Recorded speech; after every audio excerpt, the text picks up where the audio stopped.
la deuxième partie de cette émission, nous parlerons de certaines stars du football, des anciennes qui se lancent dans la politique. Et puis nous parlerons aussi du journal algérien Botola qui drague les filles en ce moment. Eh bien, Mohamed va nous expliquer les raisons. Et justement, avec nous, bien sûr, notre invité, Mohamed Bouguera, qui est journaliste au journal Botola. Également, comme invité, Jean-Paul Oro, journaliste tout court. Et puis, Saïda Fizi, qui est notre éditorialiste. Comme d'habitude, un clin d'œil aux internautes.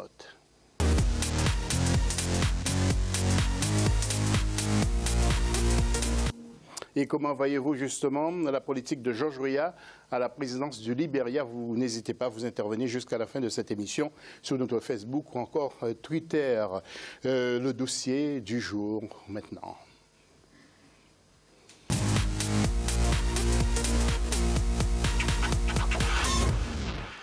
Alors, certains journalistes le font également, ils se lancent dans la politique, mais les cas les plus visibles en ce moment sur notre continent, ce sont les anciennes stars du football, comme Bonaventure Kalou, qui a décidé de se lancer dans la politique et voudrait être maire de sa petite ville qui s'appelle Vavois, avec 38 000 habitants.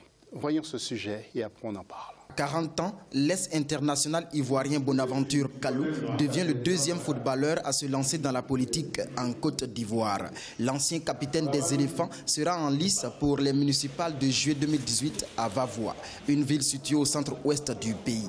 Une reconversion qui intervient 8 ans après l'arrêt de sa carrière footballistique. Le maire, c'est un agent de développement.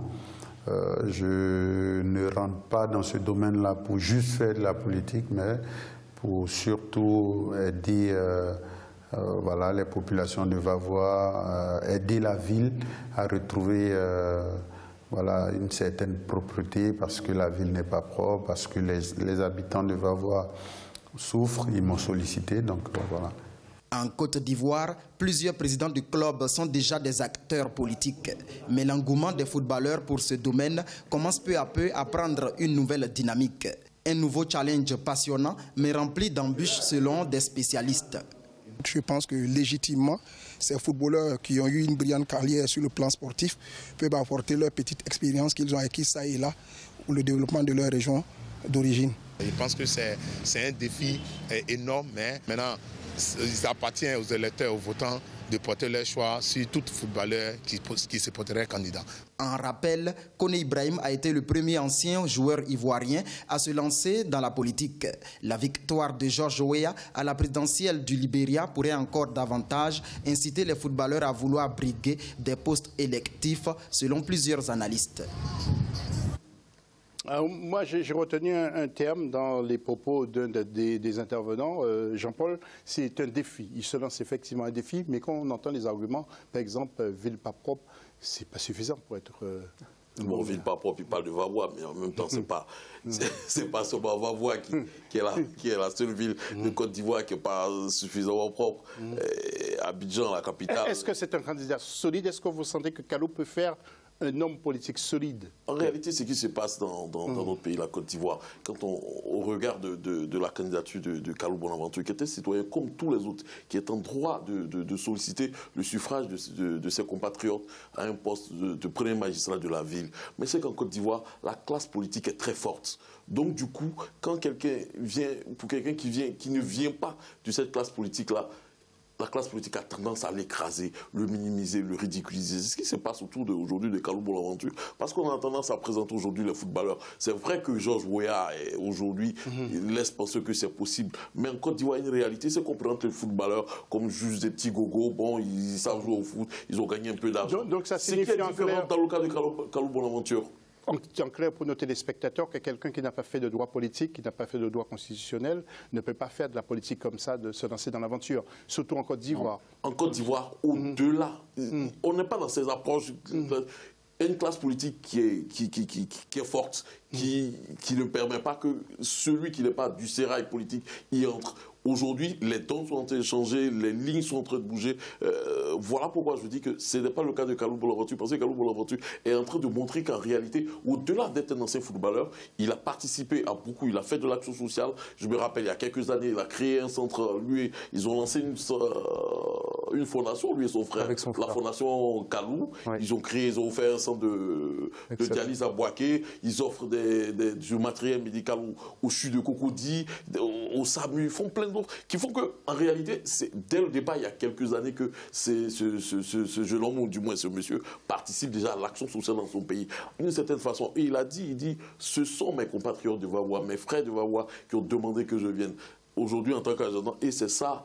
C'est ce qui est en train de changer, c'est ce qui est en train de changer la donne en Côte d'Ivoire. Montrer à la classe politique vieillissante et d'une certaine façon il faut sortir du CRA et des partis politiques pour être de ceci. Il est en train de montrer que non, on n'en a pas besoin. Aujourd'hui, ça peut se faire. Et j'espère que ça va faire boule de neige pour que d'autres Ivoiriens qui viennent d'ailleurs, qui ne viennent pas seulement des partis politiques, puissent se présenter. Certainement, ça changera la réalité politique en Côte d'Ivoire. Dans les pays du Maghreb, vous connaissez des personnalités du sport, justement? Oui, il y en a. Nawel Moutawakil, qui était une championne olympique en athlétisme, qui est rentrée au ministère, etc. Il y en a. En fait, la problématique, c'est simplement, est-ce que, comme on l'a dit, forcément, il faut être issu du sérail politique. Et cette problématique-là, elle n'a pas lieu qu'en Afrique, elle a lieu aussi en France. On réclame de plus en plus l'émergence de personnalités issues de ce qu'on appelle la société civile. D'accord ? Ça veut dire un tout à chacun, aujourd'hui, peut prétendre à lui aussi exercer des responsabilités politiques. Et ce qui est bien dans le cas de Kalou, c'est qu'il commence vraiment au bas de l'échelle. Il commence en maire d'une petite ville. Ça veut dire que là, il va engranger de l'expérience et il va se confronter réellement aux réalités. Parce que ces réalités-là, il ne faut pas se mentir, il ne les a réellement pas connues. Il a vécu dans un cocon en Europe, il a vécu, on s'occupait de lui, il était footballeur professionnel, il touchait beaucoup d'argent. Les réalités du terrain, il ne les connaît pas réellement, il ne les a pas réellement vécues. Il les a vécues pendant un court moment, mais il ne les a pas vécues toute sa vie. Donc là, il sera confronté directement aux réels problèmes de la société. Et à ce moment-là, lui en tirera les conséquences et éventuellement évoluera hiérarchiquement. J'aimerais rapidement, avant que Mohamed... En réalité, non. Kalou, c'est différent. D'abord, ses origines familiales. Kalou vient d'une famille très modeste. Son père en Côte d'Ivoire, c'est un instituteur. C'est pas quelqu'un qui gagne des masses. Ils ont grandi au village. À un moment, quand c'était difficile, le petit frère Salomon, ils l'ont envoyé au village parce que pour le père, c'était difficile d'élever tout le monde. On l'envoyait chez des tantes. Donc, il connaît la réalité lui-même personnellement. Pendant un moment de sa vie. Après, par la suite, quand il s'est exporté, il a gagné de l'argent. Cette vie-là, il ne l'a pas vécue. La vie au village, il l'a vécue pendant un laps de sa vie. Maintenant, à partir d'un certain moment, quand il a commencé à rentrer dans le monde du football, à la JOXR et avant même, il a touché des sommes d'argent qui lui permettent un peu d'être déconnecté de cette réalité-là. Et là, il sera replongé directement. Et il a démarré à la SEC, il a joué à Feyenoord, au CR notamment, et puis Lens. Alors, est-ce que ça signifie que les professionnels de la politique vont au fur et à mesure disparaître et vont laisser place pas aux amateurs, mais les gens de la rue vont porter les candidats maintenant? Moi, je suis partagé parce que le premier président de la République algérienne, Bella, c'était un joueur de l'OM, donc c'est pas nouveau. Ouais. Il a joué à l'Olympique de Marseille. Pour ceux qui ne connaissent pas, il faut bien préciser. C'est le premier président, ouais. C'est Ben Bella. Mais ce qu'il y a, c'est qu'en Afrique, moi je trouve, qu'elle soit du nord ou des quatre coins de l'Afrique, c'est le règne de l'argent. C'est j'appelle ça la jurisprudence Samuel Eto'o. Il est riche, donc il ne va pas te voler, donc on va le mettre comme élu parce qu'il n'a pas besoin de s'enrichir, il est déjà riche et il va nous aider, il va même mettre la main à la poche. Mais en vérité, ce n'est pas comme ça que ça marche. Ouais. C'est une personne. Il faut savoir que Weah, il est retourné à l'école, il a été à l'université, il a fait des études. Moi, j'ai des anciens consultants algériens qui passent leur temps à parler à la télé, ils sont nuls.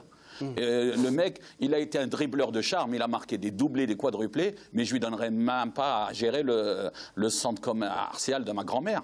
C'est des gens, il faut avoir fait un bagage. Là, on est dans le type, il est médiatique, il joue bien, il a des sous, il va nous aider. Non. Ouais. Là, comme tu dis, comme il disait notre ami, là, Kalou, c'est un cas particulier, mais là, la sortie de crise viendra des Africains, de la société civile. Okay. Les bling-bling, l'argent, c'est bien. Les œuvres humanitaires, c'est bien. Mais gérer un pays, surtout un pays comme la Côte d'Ivoire, avec ses particularismes, ses religions différentes. Ouais, une municipalité. Mais même une municipalité, tu vas dans mon village à moi. La municipalité, c'est catastrophe. Ok, Mohamed. Mohamed, je vais vous faire voir quelqu'un maintenant que personne sur le plateau ne connaît, qui est devenu président du Libéria. Justement, regardez le sujet. C'est qui? Ah bon? Alors qu'en 1995, il est le premier joueur africain à embrasser le Ballon d'Or, une guerre civile prolifère dans son pays, le Libéria. Un Libéria épuisé par les guerres civiles dans lequel l'enfant des bidonvilles reviendra et se lancera dans la politique. En 2005, il devient sous les couleurs du Parti Congrès pour le changement démocratique, sénateur et se présente à l'élection présidentielle. Une candidature suivie d'une seconde, toute soldée par des échecs alors qu'il est pressenti favori. Vient l'élection de 2017, un scrutin où dès le début il est donné grand favori. Mr George, 51 ans, se veut être le candidat de la lutte anti-corruption et contre la pauvreté. Le football, je continue à travailler. Je suis rendu au service du peuple libérien et pendant la guerre, j'étais là. J'étais entre le terrain et dans le camp de réfugiés et dans le pays. J'étais un avocat pour le pays. J'étais là pour la restauration de paix dans mon pays. Et à partir de là, j'ai été appelé par le peuple. Un peuple qui le lui rendra bien. Le 26 décembre 2017, George Weah a été élu président avec 61% des voix. Une reconversion réussie qui en a inspiré d'autres sur le continent. Voilà, et c'est le cas de Bonaventure Kalou. Avant de retrouver Mohamed Bouguera pour parler de Botola, messieurs, un petit mot rapide, vraiment rapide, Jean-Paul, sur George Weah.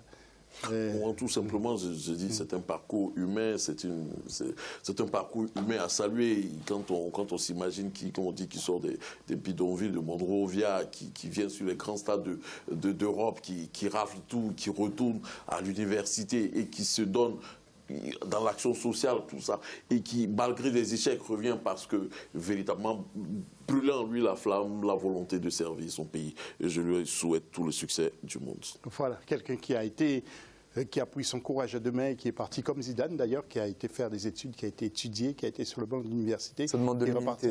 Ça, c'est de l'humilité. Surtout qu'on a beaucoup de pognon et puis on fait ça, ça demande beaucoup d'humilité comme le dit Saïd. Ce qui dégage le ressenti du peuple libérien, de ce que j'ai pu en entendre, c'est surtout qu'il dégage de l'honnêteté. Pendant la campagne, on rappelle quand même une petite anecdote comme ça, très rapide. Un journaliste lui pose la question de savoir quelle note entre 0 et 10 il donnerait à son prédécesseur. D'accord ? Et c'était en plein cœur de la campagne. Et il répond, je lui mets 8 sur 10. Mais ils disent, mais 8 sur 10, le pays est corrompu, archi pauvre, comment ça se fait que vous mettez 8 sur 10 ? Il dit, parce qu'elle nous a ramené la paix. Et ça vaut 8 sur 10. Pas mal. Mohamed, moi qui suis juste un peu plus vieux, et je peux vous dire, parce que je l'ai connu joueur et on s'y attendait. C'est pas une surprise. Il a toujours été impliqué, donc il a toujours été. Tout à fait. Alors, Botola, 100% féminin. Oui. Vous draguez les filles maintenant? D'abord, avant de commencer, je voudrais remercier votre chaîne parce que l'année dernière déjà, personne n'y croyait et vous avez été les premiers à me recevoir ici et c'est d'ici que tout est parti. En fait, oui, depuis qu'on s'occupe de ces chères dames. Le journal se vend mieux, on parle plus de nous, les ventes ça va mieux, et ça plaît aux gens. On a fait pour le football féminin algérien et africain, on a mis notre petite pierre à l'édifice. Et où sont les retombées d'Africa 24 alors? Les retombées d'Africa 24, je l'ai dit, je vous cite parce que je tenais à vous remercier. Vous êtes les premiers, avant les médias de mon propre pays, qui n'y croyaient pas. Et on me disait, vous allez faire ça une fois, qu'on ramène les femmes le 8 mars, après vous allez rendre à la cuisine et tout. Et nous, on s'était engagés dans ces plateaux-là. Ce plateau, on avait dit qu'on continuerait après le 8 mars. Et ça fait une année qu'on écrit 2 pages par semaine. Et ce sport était un sport en Algérie, c'était pas c'est pas pour des raisons de religion ou de tradition. Le football, c'était le sport des mecs. C'était le sport des mecs. On voit la couverture, justement, du prochain numéro qui sortira le 8. Le prochain numéro, celui-là, c'était le premier que vous nous aviez aidé. Et là, c'est le prochain où on a mis la relève. Oui. Parce que dans le premier, on a raconté la genèse du football féminin en Algérie, en Afrique. Et là, c'est la confirmation. C'est bon, ça ne s'arrêtera plus. Ça signifie quelque part que les filles n'ont pas suffisamment de visibilité. Franchement, c'est le problème numéro 1. Parce que, comme par exemple au Maroc, ils ont des super moyens. La fédération marocaine donne énormément pour le foot féminin, mais il manque les médias. Nous, c'est pareil. Nous, maintenant, franchement, ça va bien. Moi, j'ai vu des matchs, ça joue bien. Mais souvent, ça joue à 9h du matin, à 10h du matin. Il n'y a pas trop de monde au stade. Souvent, les journaux n'en parlent pas, n'annoncent pas les matchs. Parce que les Algériens, c'est des mordus de foot. Vous leur mettez un match de U6, ils y vont. Le stade, il est plein. Est-ce qu'il y a des tabous encore, justement, dans le Maghreb et en Afrique en général? Est-ce qu'il y a des tabous encore à lever? En Afrique subsaharienne, il y avait moins de tabous parce que les femmes étaient plus imbriquées dans la société extérieure. Là, en Algérie, le tabou, il était double. En Algérie, le sport féminin, c'est le volleyball ou le handball. Ou le judo, l'athlé. Le foot, c'est la chasse gardée des mecs. Vous avez pris le volant, vous avez pris tout. Il nous reste que le foot, c'est à nous. Donc inconsciemment, même que ce soit les religieux ou les laïcs, il y avait un accord qui disait le foot, il ne faut pas le médiatiser, c'est la honte, entre guillemets. Et grâce à notre travail de sensibilisation depuis une année où on donne des comptes rendus de match, on présente des joueuses, maintenant ça va mieux. Même les joueuses, quand je les croise, elles me disent maintenant on a des followers, on nous voit dans la rue, on nous dit bonjour, des fois on vient voir les matchs. Il n'y a plus la notion de c'est caché, on vous autorise parce qu'il y a FIFA, mais on ne dit rien à personne. Alors nous allons revoir la couverture justement du prochain numéro qui sortira le 8, donc c'est un numéro à se procurer. Voilà. Alors en gros, qu'est-ce qu'on va raconter brièvement, dites pas tout. Voilà, on fait le bilan d'une année de football féminin sur notre journal. On parle de la Coupe de l'UFOA qui a eu lieu à Abidjan. Il n'y a pas longtemps, qui était une mini-canne, puisque l'Afrique de l'Ouest, c'est ce qu'on fait de mieux chez les filles. On parle aussi du problème des gardiennes de but dans le football féminin, ou même des grandes équipes comme les États-Unis, la France, ils ont du mal à avoir des bons goals. On explique pourquoi. Et on présente un peu les rubriques habituelles du journal, c'est-à-dire Afrique, Monde. Et le football féminin en Afrique, c'est pas néant. Il y a par exemple la joueuse de Côte d'Ivoire, Nina Zoate, qui est devenue une star là, parce que c'est grâce à elle ils ont fait la finale. Le Maroc, il a battu ce week-end 7-1 le Luxembourg. 7-1 à Tanger dans un stade plein. Il y a des joueuses comme Azizat Chouara et Gabriel Angen qui ont signé des gros contrats en Chine, qui étaient des locales, qui jouent en Afrique. C'est pas une fatalité, justement. Il y a la Coupe du Monde 2019 qui arrive. Un petit chiffre pour finir.